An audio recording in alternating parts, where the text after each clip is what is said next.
Variables भनेको चाहिँ के हो सुरुमा बुझौँ है त। भेरिएबल भनेको चाहिँ कन्टेनर हो, त्यसले चाहिँ केही भ्याल्युहरू स्टोर गर्छ। जस्तो हजुरको घरमा चाहिँ केही डब्बाहरू हुन्छ नि, जसमा चिनी हालिन्छ, हामीले चियापत्ती हालिन्छ, त्यस्तै दालहरू हालिन्छ नि, डब्बा हुन्छ नि, त्यो भनेको एउटा भेरिएबल हो। त्यसले के गर्छ, केही कुरालाई होल्ड गर्छ, केही कुरालाई कन्टेन गर्छ होइन। त्यसरी नै हाम्रो कम्प्युटरमा चाहिँ के हुन्छ भने केही कुरालाई स्टोर गर्छ, कुनै भ्याल्युलाई स्टोर गर्छ भने त्यसलाई हामीले भेरिएबल भनिन्छ। यसलाई चाहिँ हामीले कसरी डिक्लेयर गरिन्छ त भने जावास्क्रिप्टमा चाहिँ यसलाई मैले तलतिर गरिदिन्छु है, अलिक सजिलो हुन्छ पछि देख्नको लागि। हल्का तल गरिदिन्छु यसरी, यसलाई चाहिँ साइडमा हटाइदिन्छु है त। साइड हटाउनु न, यहाँ क्लिक गर्छु यसरी हट्छ, अनि हल्का जुम गरिदिन्छु यसरी देखिन्छ। ल हामीले भेरिएबललाई डिक्लेयर गर्नको लागि चाहिँ लेट भन्ने किवर्ड युज गरिन्छ। लेट, यसपछि भेरिएबलको नेम, त्यसपछि यहाँ चाहिँ भ्याल्यु हालिन्छ। यो चाहिँ सिन्ट्याक्स हो है। यसलाई चाहिँ मैले कमेन्ट गरिदिन्छु। कमेन्टले चाहिँ के गर्छ भने यो चाहिँ अब यो चाहिँ रन गर्ने होइन है, यो चाहिँ मान्छेको लागि मात्रै हो, बुझ्नको लागि मात्रै हो भनेर चाहिँ हामीले यसरी कमेन्ट युज गरिन्छ है त। ल अब हामीले यही सिन्ट्याक्स युज गरौँ। म यसलाई चाहिँ यहाँ सिन्ट्याक्स लेखिदिन्छु, हजुरले बुझ्न सजिलो हुन्छ। यो कोड हजुरले तल कमेन्टमै हुन्छ नि त, त्यही भएर है त। यसलाई चाहिँ सिन्ट्याक्स, सरी कमेन्टमा होइन डेस्क्रिप्सनमा हुन्छ यसको लिङ्क चाहिँ। म त्यही भन्नु खोजेको है, पछि हजुरले बुझ्न सजिलो हुन्छ नि त के हो, के भइरहेछ भनेर। ओके, अब चाहिँ यहाँ चाहिँ हामीले लेट युज गरौँ, यसपछि भेरिएबलको नेम भनेछ होइन। लेट चाहिँ भेरिएबलको नेम ए छ, ए इज इक्वल टु, ल भ्यालु चाहिँ मानौँ 10 छ। ल है त, यहाँ के भन्छ त भने बुझौँ है त। अब लेटले चाहिँ के गर्छ भने अब चाहिँ यसपछि आउने चाहिँ एउटा भेरिएबल हो, मैले एउटा भेरिएबल डिक्लेयर गर्न खोजेछु है भनेको लेटले चाहिँ। अनि ए भनेको चाहिँ भेरिएबलको नाम हो, मेरो भेरिएबलको नाम ए हो, यसमा चाहिँ के भ्याल्यु हुन्छ, 10 हुन्छ। यसको मिनिङ चाहिँ त्यो है। इज इक्वल टुले के गर्छ भने भ्यालुले हाल्ने काम गर्छ। यो 10 भन्ने भ्यालुलाई एमा असाइन गरेको काम केले गरेछ, असाइनमेन्ट अपरेटर भन्छ। ए इज इक्वल टुले असाइन गर्ने काम गरेछ, 10 भन्ने भ्यालुलाई एमा हालेछ होइन। यसरी नै चाहिँ हामीले भेरिएबललाई डिक्लेयर गर्छौँ। अब हामीले अर्को पनि गर्न मिल्छ, जस्तै let b is equal to, मानौँ मैले यहाँ कोड विथ भोटेर गरेँ भने यसलाई स्ट्रिङ हो, यो स्ट्रिङ भ्यालु यसरी हाल्न मिल्छ। स्ट्रिङ भनेको चाहिँ लेटर्स के, जस्तो नाम हुन्छ के एड्रेस त्यस्तो हुन्छ नि, यसरी यसलाई चाहिँ हामीले स्ट्रिङ भनिन्छ है। यो चाहिँ इन्टिजर भयो, यो चाहिँ हाम्रो इन्टिजर भयो, यो चाहिँ हाम्रो स्ट्रिङ भयो है त। यसरी चाहिँ हामीले भेरिएबल डिक्लेयर गर्न सकिन्छ, सिम्पल छ। अनि हाम्रो चाहिँ पहिला चाहिँ हामीले के गरिन्थ्यो भने भ्यार भन्ने युज गरिन्थ्यो है। लेट्स चाहिँ भ्यार मानौँ सी इज इक्वल टु 20 गऱ्यो भने यो पनि मैले भेरिएबल डिक्लेयर नै गरेको हो। जस्तो मैले यसलाई प्रिन्ट गरेँ भने कन्सोल डट लग गरेँ, लग यसपछि भेरिएबलको नाम भनेको यसले चाहिँ के गर्छ भने प्रिन्ट गर्ने काम गर्छ कि। ल यसलाई मैले एलाई यस्तो गर्छु त, मैले यस्तो गर्छु, यो भ्यारको भयो, यो भ्यारको तलतिर चाहिँ यसरी मलाई के प्रिन्ट गर्न छ भने लेट्स ए अनि बी अनि सी। ल यसलाई रन गरेर हेरौँ त। ल यहाँ माथि जे हामीले असाइन गरेको छौँ त्यही आएको छ नि होइन। भ्यारले पनि त्यही काम गरेछ, भ्यारले पनि भेरिएबल डिक्लेयर गर्ने नै काम गर्छ, तर हामीले भ्यार चाहिँ युज गरिँदैन। किन युज गरिँदैन भने यसले चाहिँ हाम्रो प्रोग्राममा चाहिँ एररहरू बगहरू ल्याउने चान्सेस धेरै हुन्छ कि। कसरी हुन्छ भने हामीले एकछिनमा बुझाउँला है त्यो चाहिँ। अहिले चाहिँ हजुरले के बुझ्नु भने हामीले भेरिएबललाई लेटले डिक्लेयर गरिन्छ, त्यसपछि भेरिएबलको नाम युज गरिन्छ, अनि assignment operator is equal to हुन्छ, त्यसपछि भ्याल्यु हुन्छ होइन। यसमा जे पनि हुनसक्छ है। जस्तो मैले लेट गरेँ डी इज इक्वल टु, हाम्रो ट्रु भन्ने युज गर्न मिल्छ यसरी, ट्रु भन्ने यो बुलियन भ्यालु भन्छ यसलाई, true. Or let e is equal to undefined use गर्न पनि मिल्छ, यो चाहिँ अहिले अनडिफाइन्ड छ, हामीले डिफाइन गरेको छैन भन्न पनि मिल्छ। अथवा हामीले लेट डी भनेर यस्तो गर्न पनि मिल्छ। अनि मैले चाहिँ के छुट्याइरहेको छु भने यो सेमिकोलन छुट्याइरहेको छु है। सेमिकोलन छुटाउन हुँदैन, तर घरिघरि छुट्छ। तर यस्तो हुन्छ एरर त दिँदैन यसले।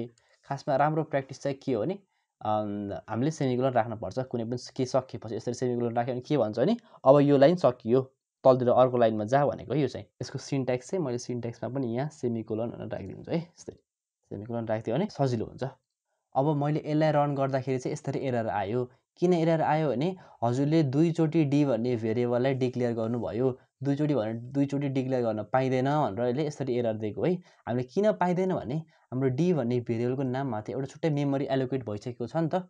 हाम्रो यो स्टोर कसरी हुन्छ त भने अहिले यो रेप्लिटमा त क्लाउडमा हुन्छ, हामीले आफ्नो कम्प्युटरमा गर्दाखेरि चाहिँ के हुन्छ भने हाम्रो ऱ्याममा गएर एउटा मेमोरी एलोकेट गरिदिन्छ के जस्तो ए को लागि सर्टेन मेमोरी गरिदिन्छ बी को लागि सर्टेन गरिदिन्छ डी को लागि सर्टेन गरिदिन्छ हैन अनि हामीले पहिले डी को लागि मेमोरी एलोकेट गरिसकेछौं भने अनि फेरि पनि किन एलोकेट गरेको भनेर यसरी एरर दिएको है हामीले यसलाई चाहिँ लेट्स से टी भनेर भेरिएबल दियौं भने अब चाहिँ एरर दिदैन अब रन गरे भने चाहिँ रन भयो नि त अब यसरी हामी यसरी चाहिँ गर्न मिल्छ है यो भेरिएबललाई चाहिँ हामीले पछि डिक्लेयर गरौँला भनेर राखेको मात्रै हो कि अब चाहिँ मैले के गर्न मिल्छ भने t = 100 गरिदिन मिल्छ यसरी यस्तो गरिदियो भने चाहिँ के भने अब t भन्ने भेरिएबलमा हामीले एउटा मेमोरी एलोकेट गरेर राखिदिएको मात्रै हो t को लागि अब यसमा चाहिँ भ्यालु जतिखेर स्टोर गर्दा पनि हुन्छ के यसरी हुन्छ है मलाई a को भ्यालु चेन्ज गर्न मन लाग्यो भने a = लेट्स से 1 यस्तो गरिदिन मिल्छ है तर हामीले के गर्न मिल्दैन भने लेट युज गर्न मिल्दैन यसरी लेट युज गरे भने के हुन्छ यसले फेरि अर्को मेमोरी एलोकेट गर्न खोज्छ तर a भन्नेमा छुट्टै मेमोरी पहिले छ हैन त्यही भएर चाहिँ हामीले एरर दिन्छ यसलाई यसरी गर्न मिल्छ यसरी चाहिँ हामीले ओभरराइड गर्न सकिन्छ यसको भ्यालुलाई ओभरराइड गरेर आफ्नो नयाँ भ्यालु राख्न सकिन्छ भेरिएबलको त्यही त हो भेरिएबल भनेको भ्यालु चेन्ज भइराख्ने भेरिएबल भनेको त्यही हो नि त भ्यालु चेन्ज हुने ल यो भयो हाम्रो भेरिएबलको कुरा अब चाहिँ हामीले कन्स्टेन्ट भन्ने बारेमा बुझौँ है त कन्स्टेन्ट हामीले const भन्ने देख्नु भएको छ होला हजुरले कस्तो भने यो चाहिँ लेट्स से लेटको भयो लेटले भेरिएबल डिक्लेयर गर्छ मलाई स्पेलिङ लेख्न आउँदैन ल अब चाहिँ कन्स्टेन्टको बारेमा बुझौँ है त हामीले const लेखिन्छ नि हामीले यो भनेको चाहिँ कन्स्टेन्ट हो अब कन्स्टेन्ट भनेको चाहिँ के हो भने थ्रु आउट द प्रोग्राम जसको भ्यालु चेन्ज हुँदैन त्यसले हामीले कन्स्टेन्ट भनिन्छ जस्तो हाम्रो म्याथमा पाई भन्ने छ नि भ्यालु त्यो त कहिले पनि चेन्ज हुँदैन त्यसको भ्यालु 3.14 सधैँ त्यही हो नि त हुने त हैन यसको लागि हामीले के गरिन्छ भने const भन्ने गरिन्छ कन्स्टेन्ट पाई = 3.14 यसको सिन्ट्याक्स चाहिँ के हुन्छ त भने कन्स्टेन्ट त्यसपछि भेरिएबलको नाम अनि त्यसपछि एउटा कन्स्टेन्ट भ्यालु यसरी यो चाहिँ हाम्रो कन्स्टेन्टको सिन्ट्याक्स हो यसलाई चाहिँ सिन्ट्याक्स यो कोडहरु सबै यो रेपलमै हुन्छ यतिकै हुन्छ यो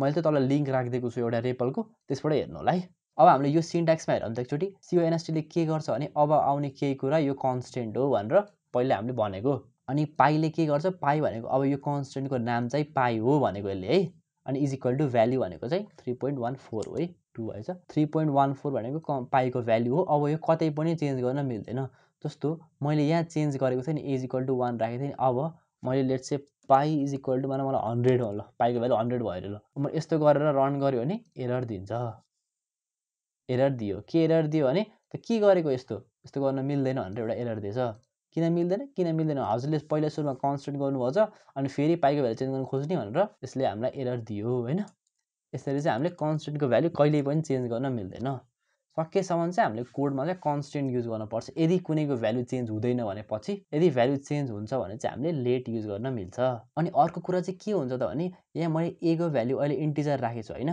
मैले a को भ्यालु चाहिँ स्ट्रिङ राख्न पनि मिल्छ है यसरी त्यो भन्न छुटाएछु मैले जस्तो मैले हेलो भनेर लेख्न मिल्छ हेलो वर्ल्ड गरे भने मैले यस्तो गर्न पनि मिल्छ यस्तो किन मिल्छ भने हाम्रो जावास्क्रिप्ट चाहिँ डाइनामिकली टाइप्ड ल्याङ्ग्वेज भन्छ नि डाइनामिकली भनेको चाहिँ कस्तो भने जस्तो भ्यालु आउँछ त्यही अनुसारले आफ्नो नेचर चाहिँ यसले चेन्ज गर्छ जस्तो यहाँ चाहिँ हाम्रो इन्टिजर भन्ने भ्यालु थियो 10 भन्ने इन्टिजर हो नि त त्यही भएर यसको टाइप इन्टिजर थियो हैन अब मैले यहाँ चेन्ज गरिदिए केमा चेन्ज गरिदिए मैले स्ट्रिङमा चेन्ज गरिदिए भने यसको भ्यालु पनि अब स्ट्रिङमा हुन्छ हजुरले पहिला सी गर्नु भछ भने सी ल्याङ्ग्वेजमा चाहिँ के हुन्थ्यो भने हामीले सुरुमा इन्टिजर यस्तो गरिन्थ्यो नि त इन्टिजर a भनेर यसरी डिक्लेयर गरिन्थ्यो नि यो चाहिँ यसरी गरिन्थ्यो अब हामीले कहिले पनि अब मानौ मैले a को भ्यालुमा हेलो गरे भने एरर दिन्थ्यो के यसरी एरर दिन्थ्यो तर जावास्क्रिप्टमा चाहिँ दिदैन है किनभने यो डाइनामिकली टाइप्ड हो डाइनामिक हुन्छ त्यही भएर जस्तो भ्यालु आउँछ त्यही अनुसारले आफ्नो डेटा टाइपले चेन्ज गर्छ मैले अघि चाहिँ भन्न बिर्सेछु सरी है त्यसको लागि चाहिँ मैले यसलाई रन गर्यो भने हैन त अब यहाँ चाहिँ हेलो वर्ल्ड आयो के कहाँ छ मैले प्रिन्ट गरेछु यहाँ प्रिन्ट गरेको छु नि a को भ्यालु हेलो वर्ल्ड आयो सुरुमा के थियो लेट्स से मैले यहाँ सुरुमा 10 भन्ने प्रिन्ट गराउँछु ल यसलाई मलाई कपी गर्छु अनि माथि यहाँ आएर पेस्ट गरिदिए भने यसरी अब रन गर्यो भने सुरुमा 10 आउँछ त्यसपछि हेलो वर्ल्ड आउँछ हेर्नु त सुरुमा 10 आयो सुरुमा a को भ्यालु 10 थियो त्यसपछि मैले यहाँ स्ट्रिङमा कन्भर्ट गरिदिए अनि हेलो वर्ल्ड आयो हैन यसरी चाहिँ हामीले भ्यालु चेन्ज गर्न मिल्छ तर हामीले कन्स्टेन्टको भ्यालु चेन्ज गर्न मिल्दैन किन मिल्दैन भने कन्स्टेन्ट भनेको थ्रु आउट द प्रोग्राम एउटै भ्यालु हुन्छ कन्स्टेन्ट नै हुन्छ यसलाई चेन्ज गर्न मिल्दैन युनिभर्सल्ली नै यो यही हो यसको भ्यालु यही नै हो जस्तो यो कोर्स कसको हो भने कोड विथ भुर्तेलको यो कोर्स होइन, अरू कोर्स त होइन नि त भन्छ। कन्स्टेन्ट भयो नि त, जस्तो मैले कन्स्टेन्ट अथ भनेर गरिदिएँ मैले is equal to let's say code with भुर्तेलको कोर्स हो यो। अब यो गरेँ भने यो कोर्स त मेरै, यो मैले बनाएको, मैले रेकर्ड गरेँ, मैले एडिट गरेँ, मैले पोस्ट गरेँ होइन, भनेपछि त मेरै हो नि त, मैले बनाएको कोर्स हो। त्यही भएर कन्स्टेन्ट भयो यो, म आफू कन्स्टेन्ट भयो नि त यो कोर्समा त। त्यही भएर चाहिँ अब चेन्ज हुँदैन यो। यस्तो बेलामा चाहिँ मैले कन्स्टेन्ट युज गर्न मिल्छ। अथवा यो पाई भनेर कतै पनि भ्यालु चेन्ज हुँदैन होइन, त्यही भएर चाहिँ मैले कन्स्टेन्ट युज गर्छु। आई होप हजुरले बुझ्नुभयो होला है, कतिखेर कन्स्टेन्ट युज गर्ने, कतिखेर लेट युज गर्ने भनेर। अब हामीले के बुझौँ भने हामीले भ्यार चाहिँ किन युज नगर्ने त भनेर बुझौँ है त। यसलाई मैले कमेन्ट गरिदिन्छु अहिलेको लागि है, यो युज हुँदैन भनेर। ल के लेखौँ भने यहाँ we don't use Bhuyar anymore लेखौँ है त। अब ल अब हेरौँ है त। हजुरले यदि 2000 अर्ली 2000 अथवा लेट 90s को हेर्नुभयो भने चाहिँ त्यसमा हजुरले भ्यार भन्ने देख्नुहुन्छ। लेट भन्ने पहिला थिएन। यो चाहिँ हाम्रो इकम स्क्रिप्ट 6 भन्दा अगाडि चाहिँ हाम्रो लेट थिएन, पहिला हामीले भ्यार नै युज गर्थ्यौँ। तर त्यसपछि चाहिँ हामीले इकम 6 पछि चाहिँ हामीले लेट युज गर्न लाग्यौँ है, भ्यारलाई छोडेर लेट युज गर्न लाग्यो। त्यो चाहिँ किन गऱ्यो भनेर हेरौँ है त। लेट्स चाहिँ मैले एउटा भ्यार बनाएँ, भ्यारको नाम चाहिँ भ्यालु1 भन्ने छ। ल भ्यालु1 इज इक्वल टु यसको चाहिँ 100 छ यसको भ्याल्यु। अहिले माथिकोलाई इग्नोर गर्नु, तलकोलाई मात्रै हेर्नु है। ल यसलाई चाहिँ मैले यहाँ गरिदिन्छु भ्यारको इक्जाम्पल भनेर। ल यसरी भयो भेरिएबल डिक्लेयर। यो भेरिएबल डिक्लेयर भयो। अब चाहिँ मलाई के गर्न पर्यो भने एउटा कुनै फङ्सन छ अरे अथवा एउटा कुनै ब्लक छ अरे, ब्लकमा चाहिँ यसको टेम्पोररीली यो भ्यालुको भ्यालु चाहिँ चेन्ज हुन्छ अरे एकछिनमा। जस्तो यसरी ब्लक छ एउटा होइन, यसमा चाहिँ भ्यालुको भ्यालु चाहिँ लेट्स चाहिँ मलाई स्ट्रिङ चाहियो अरे, लेट्स चाहिँ हाई भन्ने यसमा भ्यालु चेन्ज भयो अरे होइन। यो चाहिँ मलाई के को लागि चाहिएको भने यो ब्लकभित्रको लागि मात्रै चाहिएको है, यसको लागि चाहियो अरे होइन। मैले यहाँ प्रिन्ट गरेँ, यसको लागि चाहिँ प्रिन्ट गरेँ मैले, पेस्ट नै गरिदिएँ। यसमा चाहिँ के छ भ्यालु1 भन्ने छ होइन। ल यसरी प्रिन्ट गरिदियो अरे मलाई होइन। अनि यसपछि चाहिँ फेरि मलाई भ्यालु1कै लागि मलाई प्रिन्ट गर्न पर्यो अरे भने भ्यालु1लाई प्रिन्ट गरिदिएँ मैले।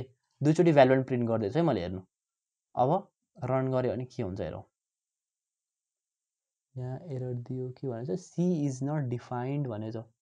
सी मैले कता युज गरेछु, सी ओके मैले सी युज गरेको छु, सी भने डिफाइन्ड छैन होला। ओके यसलाई चाहिँ मैले हटाइदिएँ अहिले। के भनौँ डिफाइन, हामीले भेरिएबल बनाएको छैनौँ भने त यसरी एरर आउँछ है, इज नट डिफाइन्ड भनेर। अब यहाँ हेर्नु त के भयो, यहाँ चाहिँ के भयो भने सुरुमा यो हाई भन्ने हेर्नु है, हाई भन्ने भ्यालु यहाँ छ नि त यसको। मैले सुरुमा यसको भ्यालु के राखेको थिएँ 100 राखेको थिएँ।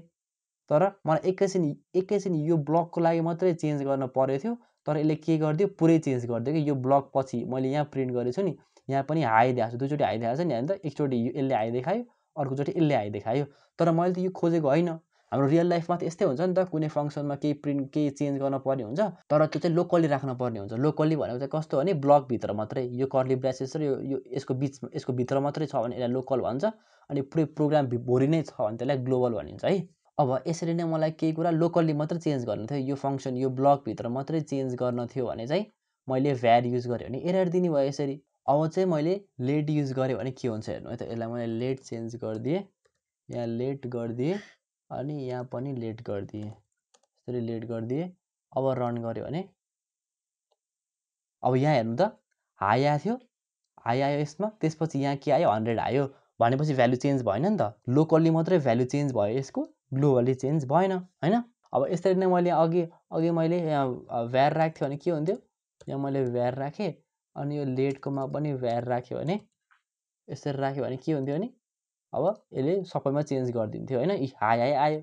तर लेट गर्दाखेरि के हुन्थ्यो, यसरी लेट गर्दाखेरि चाहिँ हाम्रो चेन्ज भएन, लोकली चेन्ज भयो, ग्लोबली चेन्ज भएन होइन। त्यही भएर चाहिँ हामीले लेट युज गर्छौँ, भ्यार युज नै गर्दैनौँ। भ्यार छ भने नै बिर्सिनु हजुरले यदि पहिला कोड एकदम पुरानो कोड हेर्नुभएको छ भने त्यसमा भ्यार देख्नुहुन्छ। तर अहिलेको लेटेस्ट कोडहरू हेर्नुहुन्छ भने त्यसमा हजुरले भ्यार देख्नुहुन्न है। यो युज पनि हुँदैन, काम पनि छैन अहिले भ्यारको। त्यही भएर हामीले लेट नै युज गर्छौँ है त। अब यो पोर्सनलाई समरी गरौँ है त। हामीले के बुझ्यौँ भने भेरिएबल भनेको एउटा कन्टेनर हो, जस्तो एउटा ग्लास जस्तो कन्टेनर, त्यसमा चाहिँ पानी हाल्यौँ भने हाम्रो पानी भनेको भ्याल्यु भयो, कन्टेनर ग्लास भनेको कन्टेनर भयो होइन। भेरिएबलको त्यस्तो कन्टेनर हो, त्यसमा भ्यालुहरू हालिन्छ हामीले। भेरिएबलको भ्यालु चेन्ज गर्न मिल्दो रहेछ हामीले यसरी होइन। अनि जाभास्क्रिप्टमा चाहिँ डाइनामिकली टाइप हुँदो रहेछ, हामीले जे डेटा टाइप राखे पनि काम गर्दो रहेछ भन्ने बुझ्यौँ होइन। अनि हामीले चाहिँ लास्टमा सेमिकोलन राख्नुपर्छ। मैले चाहिँ सबैमा छुट्याइरहेको छु, किन हो हजुरले चाहिँ ख्याल गर्नु है छुट्याइरहेको छु भने किनभने पाइथनमा चाहिँ कस्तो हुन्छ नि, यो हुँदैन नि त। पाइथन मैले धेरै पाइथनमा कोड गरिरहेको हुन्छु, त्यही भएर पनि मेरो सेमिकोलन छुटिरहेको हुन्छ कि। तर यसले एरर चाहिँ दिँदैन, बट जे होस् हजुरले सेमिकोलन लगाइदिनु भयो भने चाहिँ यो चाहिँ अब लाइन एन्ड भयो भनेर बुझ्नको लागि सजिलो हुन्छ कि, त्यही भएर पनि हो है त। ल अनि हामीले के बुझ्यौँ भने भेरिएबलको भ्यालु यसरी चेन्ज गर्न मिल्दो रहेछ। त्यसपछि अनि भ्यालुहरू धेरै टाइपको हुँदो रहेछ, ट्रु हुँदो रहेछ, स्ट्रिङ हुँदो रहेछ, फ्लोट हुँदो रहेछ। फ्लोट भनेको यहाँ यसरी छ नि, पोइन्टमा डेसिमलमा छ नि, हामीले पाइमा राखेको छौँ नि भ्यालु यसरी, यसलाई फ्लोट भन्छौँ। अनि स्ट्रिङ हुँदो रहेछ, स्ट्रिङ भनेको यसरी कोड विथ फुटबल राखेको छौँ हामीले, अनि हेलो वर्ल्ड राखेको छौँ यहाँ, यो भनेको चाहिँ स्ट्रिङ हो है। अनि यसरी भ्यालुहरू चेन्ज गर्न मिल्दो रहेछ। त्यसपछि हामीले भेरिएबल यत्तिकै डिक्लेयर गरेर छोडिदिन पनि मिल्दो रहेछ। अनि लेटमा चाहिँ दुईचोटि डिक्लेयर गरेर नमिल्दो रहेछ, बुझ्नुभयो नि त। मेमोरी एउटा ठाउँमा एलोकेट भइसकेको हुन्छ, त्यसले हामीले फेरि एलोकेट गर्न मिल्दो रहेछ होइन, त्यो बुझ्यौँ हामीले। अनि त्यसपछि कन्स्टेन्ट भनेको पनि बुझ्यौँ। कन्स्टेन्ट भनेको के छ भने थ्रु आउट द प्रोग्राम जसको भ्यालु चेन्ज हुँदैन, त्यसले हामीले कन्स्टेन्ट भन्दा रहेछौँ होइन। अनि त्यसपछि हामीले के बुझ्यौँ भने लेट किन युज गर्ने, भ्यार किन युज नगर्ने भनेर बुझ्यौँ। अब मेन कुरा भनेको यति नै हो भेरिएबलमा।